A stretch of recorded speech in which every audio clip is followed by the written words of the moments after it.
ভালোবাসা দিবসে আমরা বিয়ে করেছি, আমাদের ম্যারেজ ডে আজকে, বিশ্ব ভালোবাসা দিবস।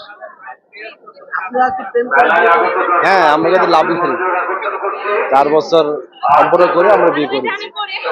এই দিনে এই দিনে স্মরণীয় করে, দিনটাকে স্মরণীয় রাখার জন্য এই দিন বিয়ে করেছি আমরা।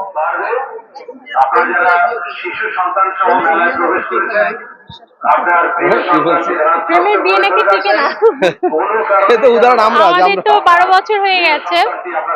12 বছরের যেহেতু এক যুগ পার করছি, তাহলে সামনে বাকি জীবনও পার করবো ইনশাআল্লাহ। পছন্দ বিয়ে আসলে বেশি ঠিকই, কারণ কাউকে কেউ পছন্দ করলে, সত্যিকারে ভালোবাসলে সেই ভালোবাসা কখনো বৃথা যায় না। আর ভালোবাসা মানুষকে আঁকড়ে ধরার জন্য সবাই চেষ্টা করে।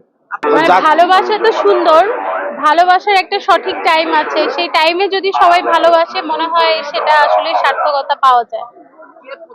বলেছে যে আপু আপনার নাম্বারটা দেওয়া যাবে। আপু নাম্বারটা দিয়েছি দেখেই তো 2টা বাচ্চা হয়ে গেছে। হ্যাঁ, সেটা তো অনেক অসাধারণ ছিল, কারণ আসলে যার সাথে আল্লাহ যার জুটি মিলিয়ে রেখেছে তাকে দেখলে তো আসলেই অন্য 10 জনের মতো লাগে না। এটা একটা আলাদা অনুভূতি। এটা আসলে যার সাথে ঘটে সেই ভালো বুঝতে পারবে। এটা আসলে প্রকাশ করার কিছু নেই। ওই আমার বাড়িতে তখন ওখানে দেখে ভালো লাগলো, আমিও ল পরীক্ষা দিয়ে বেরোইছি, তখন তাকে দেখে খুব ভালো লাগলো। তখন তাকে জিজ্ঞাসা করলাম তার নাম কি, তারপরে আর নম্বর নিলাম, কথা হলো।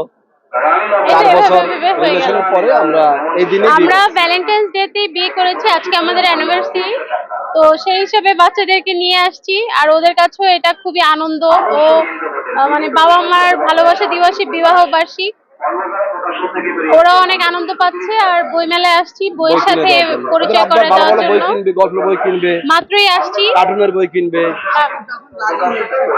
প্রথমেই আমাকে প্রশ্ন করেছে যে আমি তাকে বিয়ে করব কিনা, যদি বিয়ে করি তাহলে যেন আমি তার সাথে কথা বলি।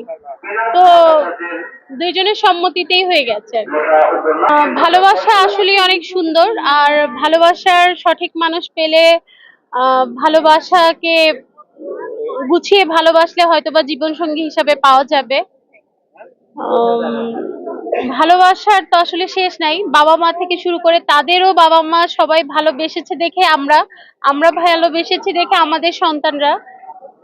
এই তো ভালোবাসা সুন্দর, এটা ছাড়া আর ভালোবাসার মানে বলার আর কোনো ভাষা আমার নেই। ভালোবাসা সুন্দর। ভালোবাসা শুধুই তাকে ভালোবেসে, ভালোবাসা বেঁধে যে রাখে, আসলে এইটাই, যে যারা বেঁধে রাখতে পারবে তাকে ভালোবাসা উচিত, তার সাথে সম্পর্ক করা উচিত। Thank you.